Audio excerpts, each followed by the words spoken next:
everybody, Shayla here. Today I'm going to talk to you a little bit about Overdrive.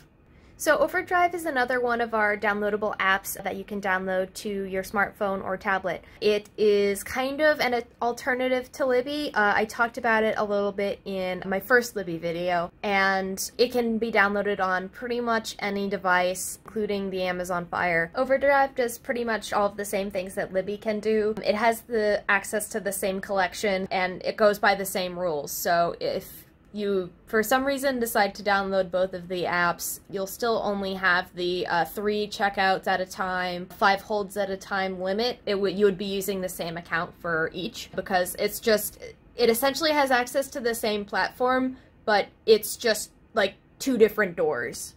So it's really a matter of preference as to which app you would prefer to use and download. Like I said in the first Libby video that I did, Libby's not able to be downloaded to an Amazon Fire or any Amazon device, so if you have an Amazon device and you don't want to send books to your Amazon device through Libby, then Overdrive is a good alternative for that. And so now all that's left is for me to show you how to use it. So let's go!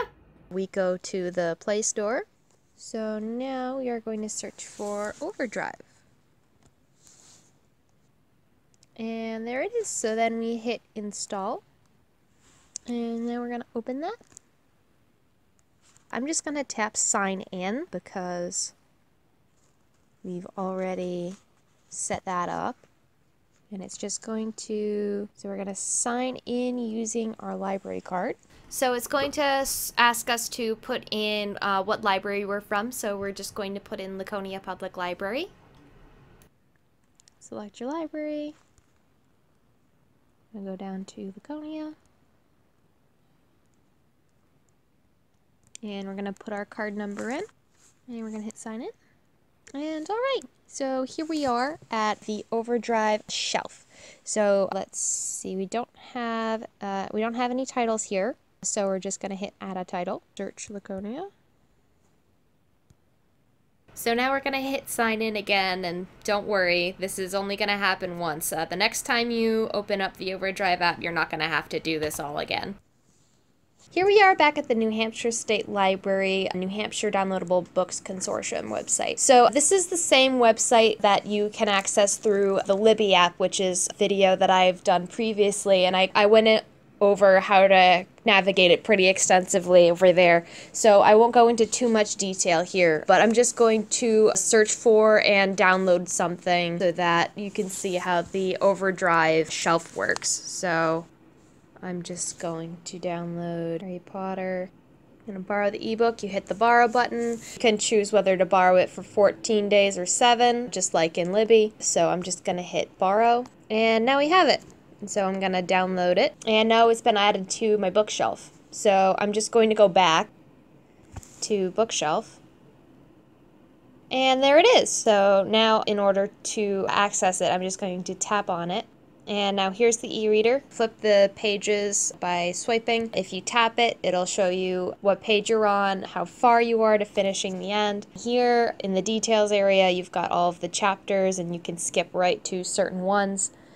If we go back and tap again, the bookmark, the little bookmark thing in the upper right corner, you can tap that and it creates the bookmark. You can access the bookmarks by going into the same menu and into the bookmarks here. So if for some reason you lose your place, you can go to your last bookmark there. Here's the information tab, which basically just gives you the summary, the publisher, date added, last read, expired, when it expires, that kind of thing. So now I'm going to go back, and there are a couple of other things. We can go into the settings. We can change the brightness, color scheme, font size, font style, change the columns, spacing, pretty much anything. Let's just say that you would like to add another book to your bookshelf. Literally all you have to do to get to the New Hampshire State Library website is just tap add a title. And now here you are back at the New Hampshire Downloadable Books Consortium website. So now that we're back here, I'm going to show you how to put a hold on something, which is basically the same thing. I'm just going to scroll down past all of these categories, see if I can find, alright. So here we are in new ebooks, and I want to put a hold on Sunrise on Half Moon Bay. So I'm just going to tap it. And, oh, here is all of the information about it. I'm just going to hit place a hold. And if you don't have an email address set up for your Overdrive account, it's going to ask you for one. So I'm just going to hit place a hold. And so now I've got a hold on it, so once that comes in for me, it's going to be sent to that email that I just put in. So I'm going to go back, and let's take a look at my hold shelf. How I do that is click on the icon between the bell and the 3 lines up at the top of the screen. And so now here we are at like the main page. So these are our loans.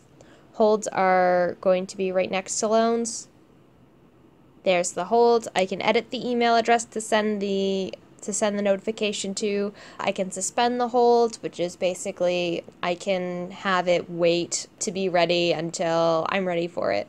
You'll still keep moving up on the wait list, but it just won't be ready for you to check out until your suspension's over or you cancel it. Wish list, you can, if you see something that you want to check out and just the wait list is just so long, you can just put a heart on it and then it'll get put on your wish list. You can rate titles if you'd like to. History, it'll keep track of what you've been checking out, and you can remove titles as well, or you can hide it by going into settings, and you can set the general loaning period that you would prefer. And then there's the content preferences. If you would prefer to only see kids' books, young adult, you can do that. Display options, you can choose what displays you would like.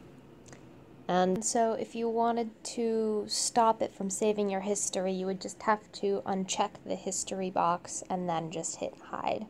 That's about it for that. So that's about it for Overdrive. I hope this video was informational and informative for you guys. If you have any questions, you can just drop a question in the comments below, and I'll see you in the next video.